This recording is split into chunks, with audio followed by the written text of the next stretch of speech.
ක්‍රියාපොත කියවීම 17 වෙනි පරිච්ඡේදය. ප්‍රේරිතයන් තෙසලෝනිකයට සහ බේරියට පැමිණීම. ඔහු අම්පිපොලිස සහ අපොලෝනිය මැදින් ගොස් තෙසලෝනිකයට ආවෝය. එහි යුදෙව්වරුන්ගේ සිනගෝගයක් තිබුණේය. පාවුල් තමාගේ පුරුද්ද ලෙස ඔවුන් ළඟට ගොස් සබත් දවස් 3ක් ඔවුන්ට කතා කර ලියවිලි තෝරා දෙමින් ක්‍රිස්තුස් වහන්සේ දුක් විඳින්නටත් මලවුන්ගෙන් නැගිටින්නටත් ඕනෑය කියාද නුඹලාට මා විසින් ප්‍රකාශ කරන මේ යේසුස් වහන්සේ ක්‍රිස්තුස් වහන්සේය කියාද පෙන්වා ප්‍රකාශ කළේය. ඔවුන්ගෙන් සමහරෙක්ද භක්තිවන්ත වූ ග්‍රීකවරුන්ගෙන් මහත් සමූහයක්ද ප්‍රධාන ස්ත්‍රීන්ගෙන් කීප දෙනෙක්ද අදහීමට පමුණුවනු ලැබ පාවුල් හා සීලස් සමග සමාගම් වූවෝය. නමුත් යුදෙව්වරු ඊර්ෂාවෙන් පිරි අදමයන් අතරේ සමහර අසත්පුරුෂයන් කැඳවාගෙන සමූහයක් රැස් කරවා නුවර කළඹා යාසෝන්ගේ ගේ ළඟට පැමිණ සමූහයා වෙතට ඔවුන් පිටතට ගේන්නට තැත් කළෝය. නමුත් ඔවුන් සොයා නොදක යාසෝන් සහ සමහර සහෝදරයන්ද නුවර මුලාදෑනින් ළඟට ඇදගෙන ගොස් ලෝකයේ පෙරළුවා වූ මොහු මෙහිත් ඇවිත් සිටිති. යාසෝන් ඔවුන් පිළිගත්තේය. මොවුන් සියල්ලෝද යේසුස් නම් අන් රජෙක් ඇතැයි කියා කයිසර්ගේ නියෝගවලට විරුද්ධව ක්‍රියා කරති මොරගසා කියමින් මේ කාරණා ඇසූ සමූහයාද නුවර මුලාදෑනින්ද කැළඹුවෝය. ඔහු යාසෝන්ගේද අනික් අයවලුන්ගේද ඇපගෙන ඔවුන් යන්නට ඇරියෝය. එවලේම සහෝදරයෝ රාත්‍රියේ පාවුල් හා සීලස් බේරියට ඇරියෝය. ඔහු එහි පැමිණ යුදෙව්වරුන්ගේ සිනගෝගයට ඇතුල් වූවෝය. ඔහු තෙසලෝනිකෙහි අයවලුන්ට වඩා උතුම් වූවෝය. මක් නිසාද ඔහු මේ කාරණා මෙසේ දැයි දැනගන්නා පිණිස දවස්පතා ලියවිලි සොයමින් සිතේ මුළු කැමැත්තෙන් වචනය පිළිගත්තෝය. එහෙයින් ඔවුන්ගෙන් බොහෝ දෙනෙක් ග්‍රීක් කුල ස්ත්‍රීන් හා පුරුෂයන්ගෙන් කීප දෙනෙක්ද අදහාගත්තෝය.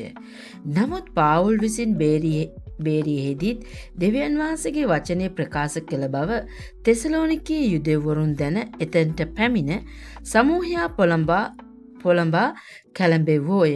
එවිට සහෝදරයෝ පාවුල් මුහුද දක්වා යන්නට ඒ වෙලේම ඔහු පිටත් කර හැරියෝය.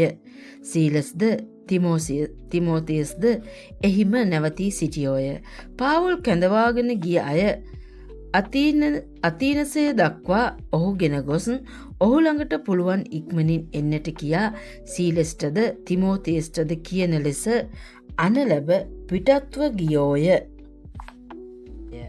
සමහරෙක්ද මේ වාචාලයාමක් කියන්නට හදනවාදැයි කීවෝය. තවත් සමහරෙක් ඔහු අන්දේවතාවන් ප්‍රකාශ කරන්නෙකු මෙන් පෙනේ යැයි කීවෝය. මෙසේ කිවේ ඔහු යේසුස් වහන්සේ හා මලවුන්ගෙන් නැගිටීම ප්‍රකාශ කළ බැවින්ය. එබැවින් ඔහු අරියෝපගයට ඔහු ගෙන ගොස් නුබ කියන මේ අලුතු ඉගැන්වීම කිමෙක්දැයි අපට දැනගන්නට පුළුවන්ද. මක්නිසාද සමහර අමුතු කාරණා නුබ අපේ කන්වල හෙලන්නේ යැයි එහෙයින් මේ කාරණාවල අර්ථය කෙමෙක් දැයි කියා තැනගන්නට කැමැත්තෙමුයි කීවෝය. වරහන්න තුළ මක්නිසාද සියලු අතිනසයෝද එහි පොරොත්තුව සිටියා වූ විදේසිහුද අමුතු කාරණයක් කීමෙන් නොහොත් ඇසීමෙන් මිස වෙන හැටියකින් කාලයේ ගත නොකොළෝය. වරහන් වැසීම. එවිට පාවුල් ඇරියෝපගය මැද සිටි කියනුවේ අතිනසේ මනුෂ්‍යනී දෙවරුන් ඇදහීමට නුබලා ලැදිව සිටින බව සියලු කාරණාවලදී මට පෙනේ. මක්නිසාද මා නුබලාගේ නමස්කාරයට අඩංගු දේවල් බලමින් යන අතර නාදුනන දෙවි කෙනෙකුට යන ලියවිල්ල ඇති පූජාසනයකුත් දුටිමි. එබැවින් නුබලා නොදන්නා කමින් නමස්කාර කරන ඒ දෙය මම නුබලාට ප්‍රකාශ කරමි. ලෝකයේද එහි ඇති සියල්ලද මැවූ දෙවියන් වහන්සේ ස්වර්ගයටත් පොළොවටත් ස්වාමිව සිටින සේක. අතින් සාධන ලද මාලිගාවල නොවසන සේක. උන්වහන්සේ යම් දෙයකින් අඩුකමක් ඇති කෙනෙකු මෙන් මනුෂ්‍යන්ගේ අත්වලින් උපස්ථානය නොලබ උන්වහන්සේම සියල්ලන්ට ජීවිතයද හුස්මද සියලු දේවල්ද දෙනසේක. උන්වහන්සේ පිළියෙල කළ කාලවල්ද සියලු මනුෂ්‍ය ජාතීන්ගේ වාසස්ථානවල සීමාද නියමකොට මුළු පොළොතලෙහි වාසය කරන පිණිස එක්කෙනෙකුගෙන් ඔවුන් මැවූ සේක. මෙසේ කළේ අතගා යම්තමින්වත් යම් අන්දමකින් දෙවියන් වහන්සේව සම්භවන ලෙස ඔවුන් තමන් වහන්සේව සොයන පිණිසය. එහෙත් උන්වහන්සේ අප එකිනෙකාට නුදුරුව සිටින සේක. මක්නිසාද අපි උන්වහන්සේ තුළ ජීවත්වමුව හැසිරෙමුව සිටිමුව. තවද අපි උන්වහන්සේගේ දරුවෝ යයි නුබලාගේ කාව්‍යයක් කාරයන්ගෙන් සමහරෙක් පවා කියා තිබේ. එහෙයින් දෙවියන් වහන්සේගේ දරුවන් වූ අප විසින් දේවත්වය වනාහි මනුෂ්‍ය ශිල්පයෙන් හා සමර්ථකමින් කැපූ රණටවත් රිදියටවත් ගලටවත් සමානයයි නොසිතිය යුතුය. ඉතින් මේ නොදන්නාක මේ කාලවල් දෙවියන් වහන්සේ නොබලා හැරිය නමුත් සියලු මනුෂ්‍යයන්ට හැම තැන්හි පසුතැවිලි වෙන්නට දැන් අනකරන සේක. මක්නිසාද තමන් වහන්සේ විසින් පතල කළ මනුස්්‍යයා ලවා ලෝකයේ ධර්මිෂ්ඨකමින් විනිශ්චය කරවන්නට එක් දවසක් නියම කර තිබේ. උන්වහන්සේ ඒ මනුෂ්‍යයා මලවුන්ගෙන් නැගිට්ටවීමෙන් සියල්ලන්ට ඒ ගැන සහතිකයක් දී තිබේයයි කීවේය. මලවුන්ගෙන් නැගිටීම ගැන ඔවුන් ඇසූ කළ සමහරු සරදම් කළෝය. සමහරෙක් මේ ගැන අපි නැවත නුබ කියනදේ අසන්නෙමුයි කීවෝය. එවිට පාවුල් ඔවුන් අතරින් අහක්ව ගියේය. නමුත් සමහර මනුස්්‍යයෝ ඔහුට එකතු වී අදහගත්තෝය. ඔවුන් අතරේ අරියෝපගිය දියෝනියස්ද දමරිස් නම් ස්ත්‍රියෙක්ද ඔවුන් සමග වෙනත් අයද වූවෝය.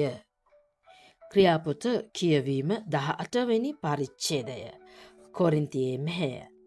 මෙයින් පසු පවුල් අතීනසයෙන් පිටත්ව කොරින්තියට ආවේය. ක්ලව්දියස් සියලු යුදෙව්වරුන්ට රෝමෙන් අහක්ව යන්නට අනකර තිබුණු බැවින් ඉතාලියෙන් අලුතෙන් ආවා වූ පන්තස්සේ උපන් මනුස්සයෙකු අකිලා නම් එක්තරා යුදෙව්වෙක් ප්‍රිස්කිලා නම් ඔහුගේ භාර්යාව සමග පාවුල්ට සම්භවී ඔහු ඔවුන් වෙත ගොස් දෙගල්ලෝම එම කර්මාන්තය කරන්නෝ බැවින් ඔවුන් සමග නැවතී සිට වැඩ කළේය. ඔවුන්ගේ කර්මාන්තය කූඩාරම් සෑදීමය. ඔහු සියලු සබත් දවස්වල සිනගෝගයේදී තර්ක කර යුදෙව්වරුන්ද ග්‍රීක්වරුන්ද අදහිල්ලට පමුණවා ගන්නට උත්සාහ කළේය. නමුත් සීලස්ද තිමෝස්තේස්ද මකිදෝනියෙන් ආකල යේසුස් වහන්සේ ක්‍රිස්තුස් වහන්සේමයි පාවුල් යුදෙව්වරුන්ට සාක්ෂි දෙමින් වචනය දේශනා කිරීමේ වැඩේම යෙදී සිටියේය. එහෙත් ඔවුන් විරුද්ධව සිට අපහාස කළ කල්හි ඔහු තමාගේ වස්ත්‍ර ගසා දමා ඔවුන්ට කතාකොට නුබලාගේ ලේ නුබලාගේම හිස පිට වේවා මම නිදොස්වෙමි මෙතන් පටන් අන්‍ය ජාතීන් ළඟට යමි කීවේය. ඔහු එතනින් අහක්ව ගොස් දෙවියන් වහන්සේට නමස්කාර කළා වූ තීතස් යුස්තස් නම් මනුස්සයෙකුගේ ගෙදරට ගියේය. ඔහුගේ ගේ සිනගෝගයට යාව තිබුණේය. සිනගෝගේ මුලාදෑනි වූ ක්‍රිස්පස් තමාගේ ගෙයි වැසි සියල්ලන් සමග ස්වාමීන් වහන්සේ කෙරෙහි අදහගත්තේය. කොරින්තවරුන්ගෙන් බොහෝ දෙනෙක්ද අසා අදහගෙන බෞතිස්ම කරනු ලැබුවෝය. ස්වාමින් වහන්සේ රාත්‍රිය දර්ශනයකින් පාවුල්ට කතාකොට නුබ බය නොවී නිශ්ශබ්දව නොසිට කතා කරපන්න. මක්නිසාද මම නුබ සමග සිටිමි. කිසිවෙක්ට නුබ අනතුරු කරන ලෙස නුබට විරුද්ධව නොවන්නේය. මට මේ නුවර බොහෝ සෙනග සිටිති කීසේක. ඔහු දෙවියන් වහන්සේගේ වචනය ඔවුන් අතරේ උගන්වමින් එක් අවුරුදු සමසක් එහි වාසය කළේය. ගලිලියෝ සහ පාවුල්. එහෙත් ගලිලියෝ ආකායේ අධිපතියාව සිටියේදී යුදෙව්වරුන් එක් සිත්ව පාවුල්ට විරුද්ධව නැගිට ඔහු විනිශ්ශාසනය ඉදිරියට ගෙනවිත් මොහු ව්‍යවස්ථාවට වෙනස් ලෙස දෙවියන් වහන්සේට නමස්කාර කරන්නට මනුෂ්‍යයන් පොළඹවන්නේයයි කීවෝය. පාවුල් මුඛ්‍යාරීනට හදන කල ගලිලියෝ යුදෙවරුන්ට කතාකොට එම්බා යුදෙව්වරුනි මේ කාරණය අපරාධයක්වත් නපුරු දුෂ්ටකමක්වත් වී නම් නුබලා ගැන මා ඉවසිය යුතුය.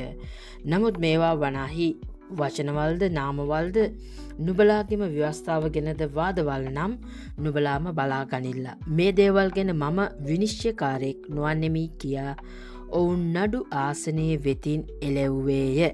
එවිට ඒ සියල්ලෝ සිනගෝගේ මුලාදෑනියා වූ සොස්තෙනස් අල්ලා නඩු ආසනය ඉදිරියේදී ඔහුට තැළුවෝය.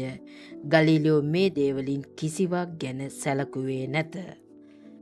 සිරියාවට හැරියම මෙයින් පසු පාවුල් බොහෝ දවස් එහි නැවතී සිට සහෝදරයන්ට ආයුබෝවන් කියා තමා භාරයක් වී සිටි බැවින් කෙන්ක්‍රසයේදී හිසකේ බූගා සිරියාවට යන්නට නැව් නැගුණේය.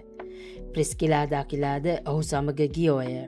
ඔවුන් එපිසියට පැමිණ ඔහු ඔවුන් එහි සිටින්නට ඇර තමාම සිනගෝගයට ගොස් යුදෙවරුන් සමග තර්ක කළේය. තවත් කලක් නැවතී සිටින ලෙස ඔවුන් ඔහුගෙන් ඉල්ලූ කල්ලි ඔහු එකඟ නොවී ඔවුන්ට ආචාර කොට දෙවියන් වහන්සේ කැමතිසේක් නම් නුබලා ළඟට නැවත එන්නෙමී කියා එපීෂයෙන් නැගුණේය.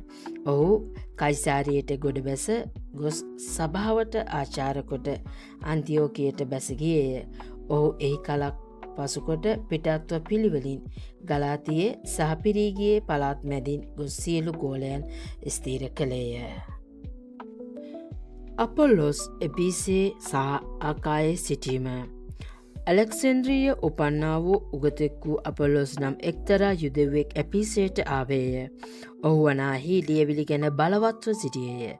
මේ මනුස්සයා ස්වාමීන් වහන්සේගේ මාර්ග ගැන උගන්වනු ලැබ ආත්මයෙන් චෝලිතව සිට යේසුස් වහන්සේගේ කාරණා ගැන හරි ආකාර කතා කර ඉගැන්නුවේය. එහෙත් ඔහු යොහන්ගේ බෞතිස්මය පමණක් දැනගෙන සිටියේය. ඔහු සිනගෝගේදී නිර්භීතව කතා කරන්නට පටන් ගත්තේය. ප්‍රිස්කිලාද අකිලාද ඔහුගේ බස් අසා ඔහු තමුන් ළඟට කැඳවාගෙන දෙවියන් වහන්සේගේ මාර්ගයේ වඩා හරි ලෙස ඔහුට තෝරා දුන්නෝය. තවද ඔහු ආකායට යන්නට සිතූ කල්හි සහෝදරය ඔහු ධෛර්යකොට ඔහු පිළිගන්නා ලෙස ගෝලයන්ට ලියා ඇරියෝය. ඔහු එහි පැමිණි කල අනුග්‍රහය කරන කොටගෙන අදහගෙන සිටි අයට බොහෝ උපකාර කළේය.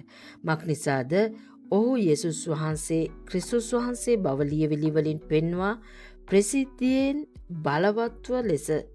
බලවත්ව ලෙස යුදෙව්වරුන් පරාජය කළේය.